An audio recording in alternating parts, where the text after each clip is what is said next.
Thank you for taking the time to participate on this live broadcast of the Coatings Talk Leadership Series. Next up is Tats Nakagawa for a freestyle conversation on leadership. Hey, welcome to another episode, live stream, of Coatings Talk. This is going to be the final episode regarding leadership series that I started at the beginning of the month. It's hard to believe, Tats, we're at the end of April almost here. Yeah, it goes quick when you're having fun, right, Jim? It really does go fast. Tats, before we get into our conversation, it's going to be freestyle conversation on the topic of leadership. You do a favor. There might be one or two people out there that are going to be watching either live or in the replay who might not know who Tats is. And if you could talk about, Roofer's Reflection and also too about the Specified Growth podcast. Sure, absolutely. So, like Jim, I do content for various things on top of our manufacturing business. And I get the pleasure of talking to lots of people that have a lot of experiences in different things, and just really honored to learn from others. Yeah, and Tats has a couple you have a couple series that you do, one called Roofer's Reflection, and that I think you're getting insight from other fellow entrepreneurs in the roofing industry. Is that correct? Yeah, absolutely. That one that's geared towards the roofing industry, telling stories, not necessarily all entrepreneurs, just different aspects of the roofing contractor side. But I do love interviewing entrepreneurs, and the specified side is entrepreneurship, business, and in and around all those topics on construction and building materials. Very good, very good. And that's really where you and I got introduced with each other. I had been following you for a number of years on LinkedIn and really enjoyed consuming your content you were putting out there. And in a conversation back in the days when I was at SSPC, I wound up having an opportunity to kind of come on to one of your episodes, and what you were doing really inspired me to do better and be better and become a content creator myself. And, I probably don't say this enough to you. I really greatly appreciate it because you really were a catalyst for me to really get me into doing content. And I so appreciate that fire you started within me professionally to say, you need to do this. And it's an honor to be on with you. Yeah, no, thank you. And just to clarify, I mean, you already had it. You had a site. You were, if I helped in any small way, that's great. But you already had it. I knew you were going to be great, and you're showing that you follow through. I appreciate that. I really do. So Tats, we're just going to have a freestyle conversation on leadership. At the beginning of the month, I started off with a strong, really kind of, example of leadership, both in the military and also working with youth and different industry leaders. And as each episode went through, we focused a little bit related to corrosion and coatings industry, but really what I wanted to do is keep it general enough that it didn't matter if you were in the roofing industry, if you were in the corrosion industry, or if you were in the coatings industry. The topics that we were covering regarding leadership in industry were important for people to participate within the live streams and watch that content, but also in really kind of in a way share some of their leadership stories and some of their ideas on leadership. You yourself, you have a very unique leadership path that you've done as an entrepreneur, but also too, you have a lot of different ventures that you've done. And what I mean by it is more of the thought ventures and things of working more of in personal and professional in betterment and things like that, make yourself better. And also too, we had been connected through the Masterminds group that you used to do for the live audio. And I really found a lot of value. And there was a lot of great topics that were covered about leadership. So my first question I have for you regarding your leadership journey, what was the hardest part of really in yourself saying, listen, I want to be a leader, I need to be a leader? What was that first important decision that you had to make to pursue being a leader? Sure. I mean, I always wanted to be an entrepreneur, and I think, being an introvert myself, so sometimes that's not a advantage in entrepreneurship because you're constantly trying to get your ideas out there, and at some point I really had to make the choice to say I have to figure out how to become more of a leader, or not sort of fulfill some of the potential I thought I had in doing that. So I really started to look at things more carefully. And I've made pretty much every mistake in the book, and I continue to make mistakes, but I hopefully not twice or three times. That would be bad. But it's very, very important. And it's something that's portrayed a certain way in TV, but it can take many different shapes, right? I honestly believe that we all have leadership qualities. It's just a matter of how do we cultivate that and sort of use that for good. Yeah, I think it really is everyone has that inside of them, and it's how it's brought out. Sometimes it's brought out through stress or a situation that might force someone to step up and take a leadership role. The other thing is the self-confidence. Just like broadcasting right now, it could be in front of, a few people or hundreds or thousands of people. In fact, I went back and I looked at the last 3 episodes, and the replay, as we always say in what we do as content creators, the replay is where it's at. In 3 episodes, just in replay and live stream on 3 different channels, well over 1,500 views in total. So that's a lot of people watching the content.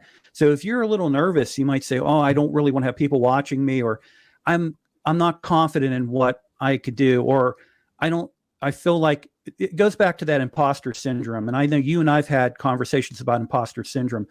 And my advice to everybody that I run into is just like you're saying, everyone has that has a leader within them. You need to be confident to bring that leader out. You're going to make mistakes. When we look at some of the most successful people, even an Elon Musk or anybody who's out there who's a very successful person, they have failure. To your point, you fail once, okay, you learn from it. Maybe you make the same mistake again, but you better not, like you said, don't make that mistake 3 or 4 times, because at that point in time, you're really not going in the right path.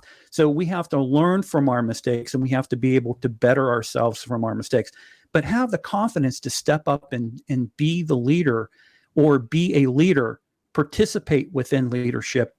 And I think the other thing too that, you and I've had conversation on before is really taking those leadership development steps that we need to.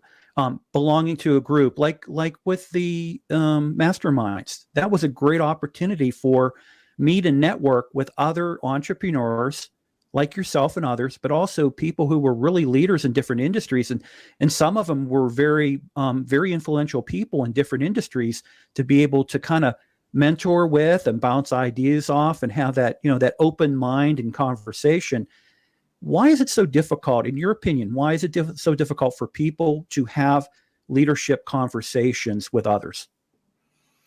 Well, I think, as a leader, some people think that it is not leadership-like to start talking about things that you're weak at, or need to work on, or your sort of insecurities and stuff like that. And I think that's the basis of trying to become a better leader, right?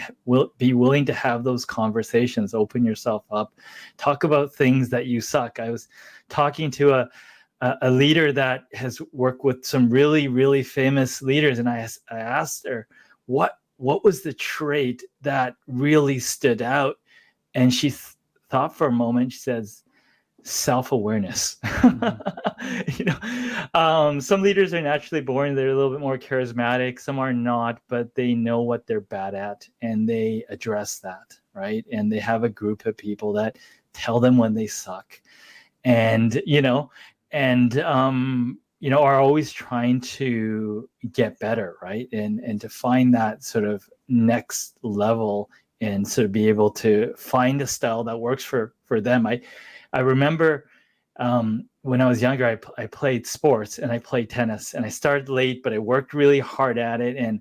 But I lost a lot. I lost and lost and lost, to a point where your parents start looking at you and start feeling sorry Yeah. for you. Like, they're very supportive, but they're like, yeah, you're kind of punishing yourself. And one day, just before I thought I was going to quit, I just clued in on something that I was sort of playing and trying to be like others and how they approach the game. And as soon as I started to realize, well, I only have the 3 or 4 shots, it kind of looks pretty sad, but I'm really good at these, 2 or 3 or 4 shots. But if I can use them carefully and consistently, maybe I can do something. And I started winning a lot. It didn't look pretty, but that was what worked for me. That was me. And I think that's the thing that we want to focus on, right? Maybe we're not the best storyteller, right? So we don't have to get down on ourselves. Well, what do we have that we can cultivate, or who do we know that we can go to? And I think that's the key, is really not getting stuck on what a leader completely looks like. I've had mentors that were more strict, and people say, oh, that doesn't work. Well, given the right circumstances and the right people surrounding that leader, it can work. And, some people are really relaxed and no, that won't work, because you got to hold people accountable. But really depends on the mix of people you have and how you approach it as a whole. So just to be flexible with that and understand, just because you don't fit a mold of what you think a leader is, doesn't rule you out from being an effective leader. Yeah, I think you hit it on the head right there. Talking about leadership style. That's really important to me. I have my own unique type of leadership style. Everyone has a unique leadership style. One of the side conversations I had after one of the episodes with a subscriber was the fact that if you roll back the clock, you look in past history, you had a lot of the leaders who were respected were, the blood and guts type of leader, where they were, pounding their fist and yelling and screaming, and they took command that way. In today's world, in today's society, that doesn't work. And I think that's the thing that's important, is to have your own unique leadership style. But if you see something, to your point, you were trying to replicate what other tennis people who were you viewed or others viewed as successful. I'm going to be that. That's the style I want to have. And you did it the Tats way. And like you said, it wasn't pretty, but you became better and you were able to succeed. And so having that leadership style develop within yourself, cultivate it within yourself, but also have that flexibility to listen to others and kind of gauge exactly, as a leader, how effective really am I? And then how can I change? How can I adapt? People go to school. There are courses you can take. There are seminars you could sign up. You could spend lots of money to become an effective leader. There's also a lot of low-cost ways to do it. For you, if you're looking at leadership to learn, or if you're going to recommend you're a mentor for somebody and you want to recommend, what are some of the ways that you can learn about leadership? What are some of the things that you would recommend? Like reading books, listen to podcasts. What would you recommend someone you're mentoring? I think, the easiest sort of way of doing it is finding a virtual mentor, right? Mm-hmm.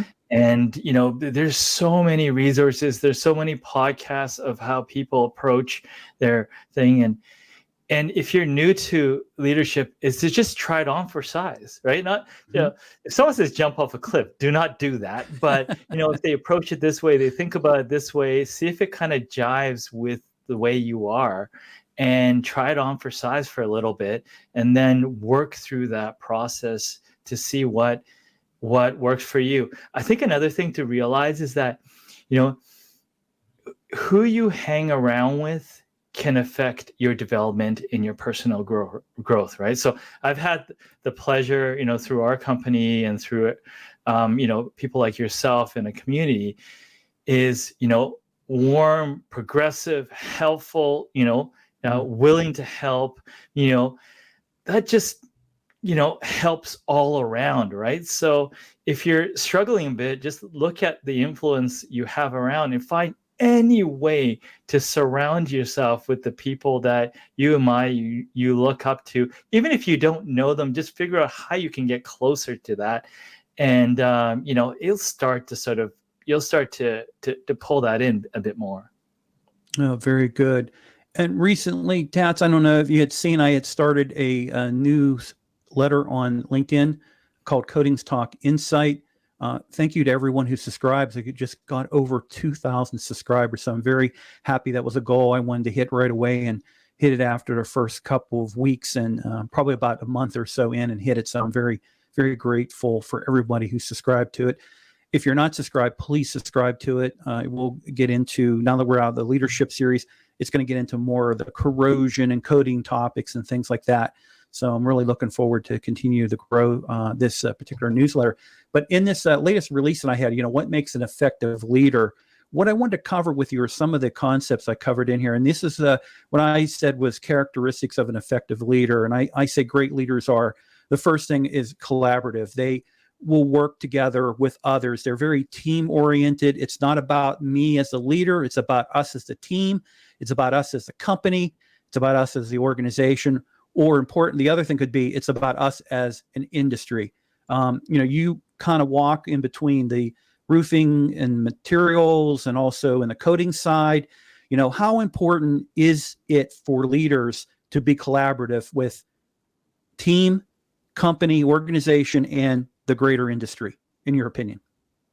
I think it's huge, right? As Jim, as someone like yourself that sort of straddles different aspects of business and sort of not knowledge, you find there's so many opportunities to be able to sort of find things that work in one industry and bring it over to another, or just shared interests or shared partnerships that can lead to things. So I think it's huge. But one of the things I want to point out about collaboration, because I had a great guest on my show, and he said collaboration is messy.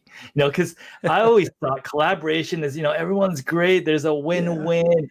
And and many times collaboration is messy, and it's hard, it's sometimes complicated. But if you share the same vision, you're working towards the same thing. It's just, that's where it's sort of that magnifier and value comes out. But just to point out, like another thing with leadership, I always tried to figure out is, if you're running an organization that's working overall, like, what is the best benchmark, right? Is everyone just glowing happy in the entire company? I don't think that's the case, because I sometimes hear, I listen to leaders talk, and they talk about how you have to do all these things and how it needs to be perfect. And then you talk to someone in their company and they're not too happy, right? So, Ray Dalio talks a little bit about that you have, people that are really bought in, and then you have people that are pretty good, and then you have people that maybe are not happy, but they're not getting in the way of the culture. So I've always tried to understand what good feels like, right? Good doesn't feel like it's great all the time, because as a leader, you always have ups and downs. But I used to feel really restricted and sort of questioning about having to be perfect at that, and realizing that as long as you care enough about your people, as long as you care enough about your purpose, that everything generally will be moving in a forward direction. Yeah, it goes to the, we talk about being collaborative. Okay, you have the textbook, right? The nirvana. This is going to be the ultimate we want. But then there's the practical and the reality. And the collaborative could be a good example, like my family, my side of the family. We all loved each other. We got along great. But every holiday, the person who spoke the loudest in the family argument would be the winner. But we still able to collaborate. So to your point, to be collaborative could look and be defined and look different ways. It's like defining what is success and things like that. So that is a good point. And that's something too, I'd like to point out, that leadership can be messy, but so can business teams and a greater industry as well. So it's ultimately where you'll wind up in the end, right? Absolutely. I mean, and just to really understand what the threshold is of decent alignment versus, dysfunction. Yes. This next one that I had put on the recent newsletter was respect inspiring. And I think today, this is so important if you want respect, you have to give respect. I'm a golden rule person, which is to do unto others as you want them to do unto you. And so for me, I'm the type of leader where listen, if I'm a leader and I'm going to make the final decision, what I'd rather do is try to first achieve consensus. And I like that, because when you're working with a team, it can be my way or no way as a leader, right? My way or the highway, or however they say it. That seems to me, that seems to be when I was a lot younger in business. Today's a little different. And so what I like to do is try to develop consensus and come up with, this is what our goal is. This is what our mission is. This is what we're going to do. And then ultimately, if I need to make the decision as a a vote, there's a stalemate or something like that, then I will make that. What, in your opinion, what is respect when it comes to leadership and then for teams and things like that? Yeah, I mean, I like to come at things with a point of view on how do we help, right? Servant type leadership kind of fits sort of my personality, and whenever possible, like you said, cooperation is the best approach, right? Being able to get everyone on the same page, or at least most of the people on the same page and move forward. And I think as a leader, I think where I struggle the most is when you can't get that. You got most of it and you just can't get that last little bit, but you have to move forward because it would be to detriment of, that sort of organizational or goals, or, the sort of, call it the greater good that we all agree to, right? So, and then be able to move forward. So I think I agonize over those. I'm not sure if they're ever supposed to be easy, because you're always trying to respect people and hear them out. But I think whenever possible, communicating, even if it takes a little bit longer to be able to get things done, is the preferred method. Yeah. One of the things that really come to mind is something I had an executive director who said, without margin, there's no mission. And so to your point, where you have to have that decision made for the betterment of the business, either for what's going to maximize revenues and profitability with customers, or potential new opportunities. If you don't have margin, you don't have mission. So in some cases, you're right. You might not be able to achieve perfect consensus, and you do have to step in as a leader and make that big decision for the betterment of the company or an organization. The next one I picked was a transformational, and I think transformation is kind of what we've been involved in the last number of years. And what I mean by that is we went from business as usual. I keep hearing that terminology still used today. We hit 2020, 2021, and then all of a sudden, boom, we had lockdowns, we had business interruptions, we had all kind of crazy things going on with materials in the last couple of years. Now things are starting to stabilize.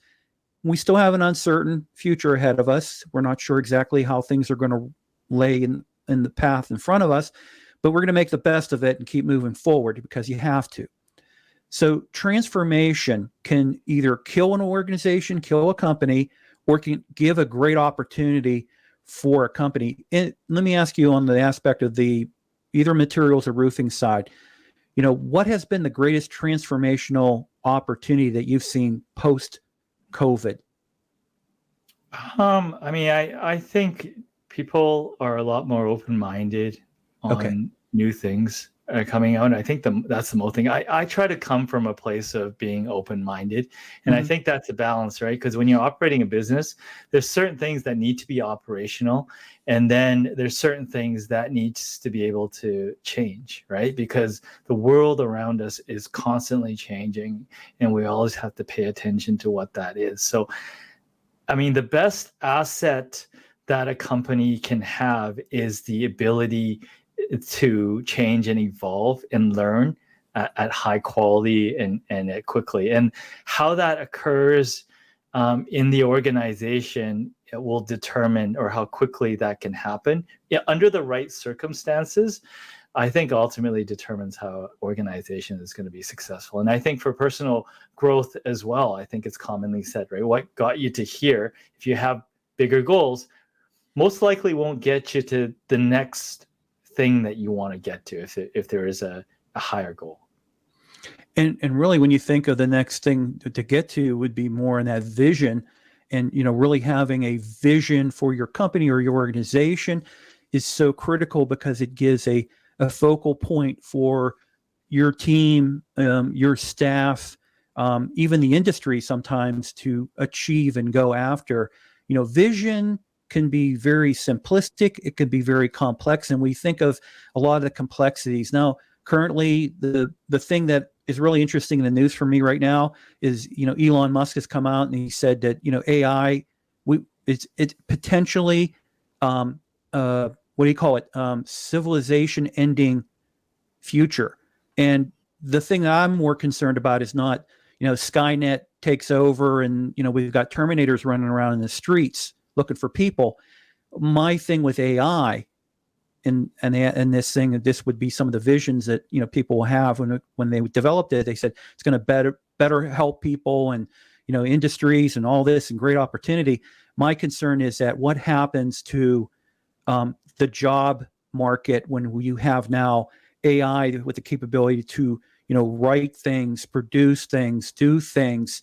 How do we deal with something like this? And I think the visionary aspect of mankind really needs to step up on this to say we've got this really game-changing technology. Kind of like when you had at one time, there were companies making buggies, stuff for buggies and horse whips and things like that those steam engines or those automobiles, they're never going to catch on. And look where we are 100 years later.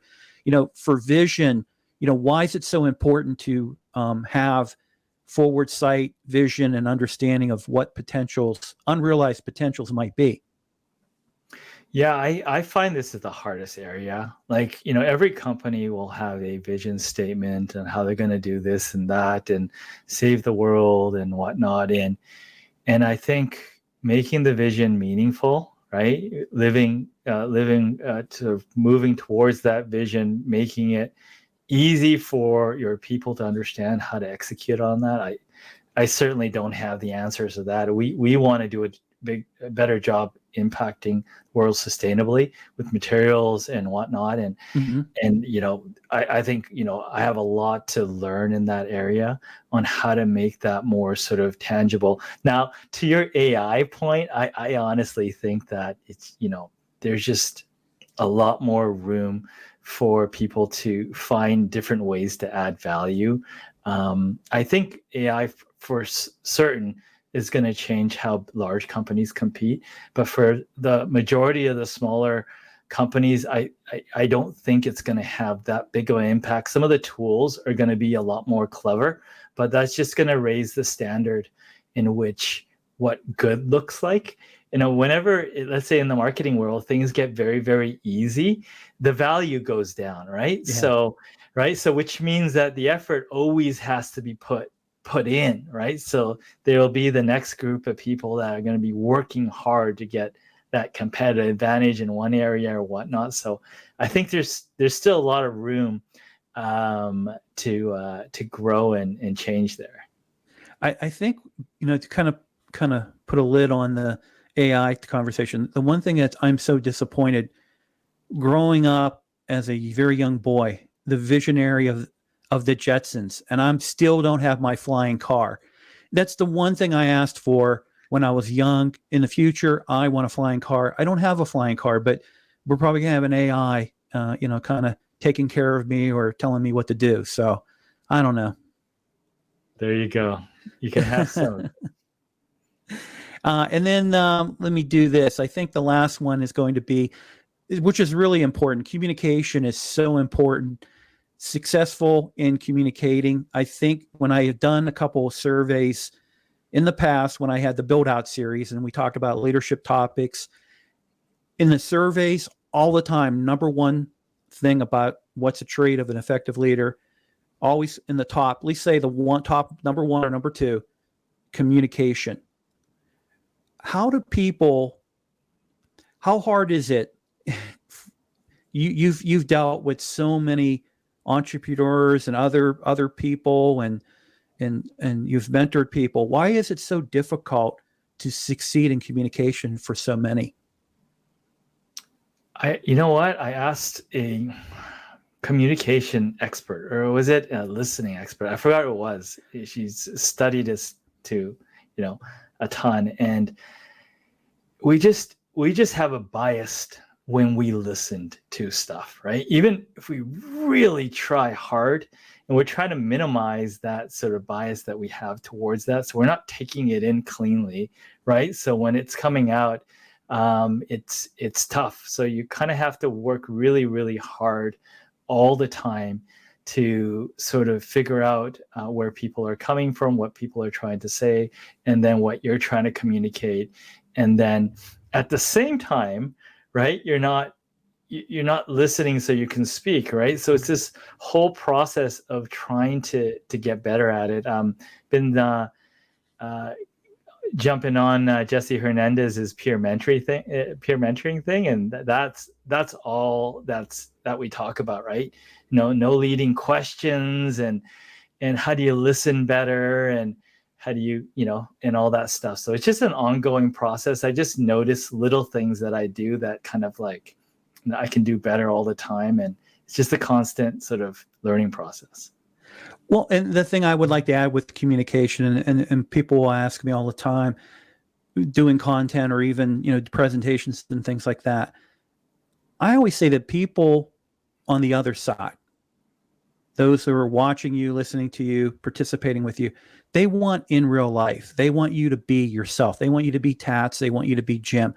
They're not looking for you to be the nightly newscaster who is pitch perfect, doesn't make a mistake, never says an or an ah, and they look perfect. They are the Ron Burgundy of their trade, right? They're just absolutely outstanding and amazing. Be yourself. And I think that's important too for communication.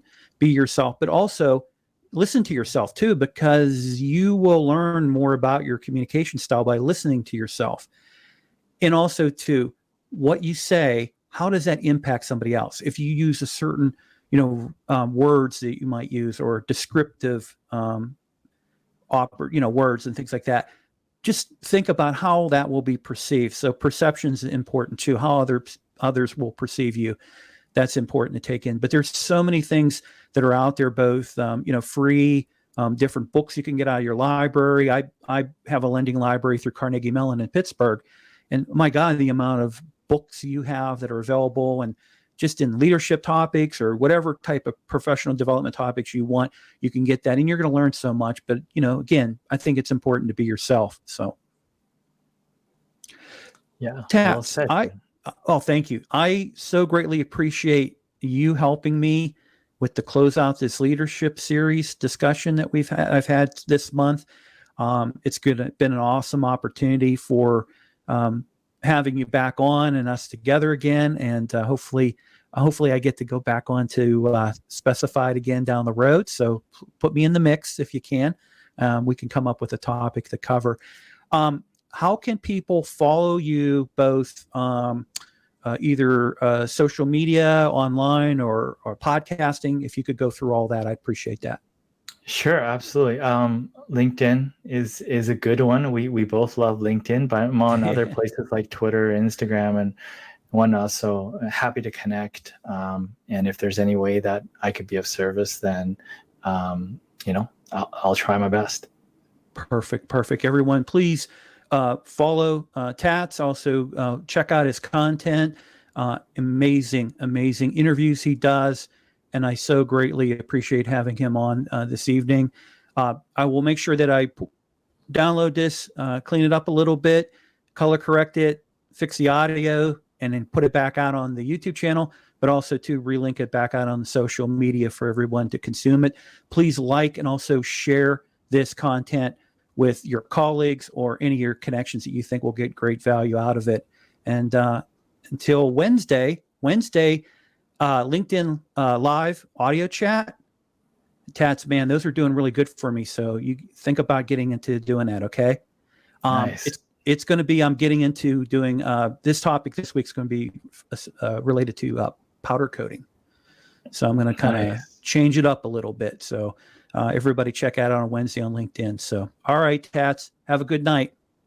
All right. Thanks, Jim. All right, everybody, have a good night also. See you next time.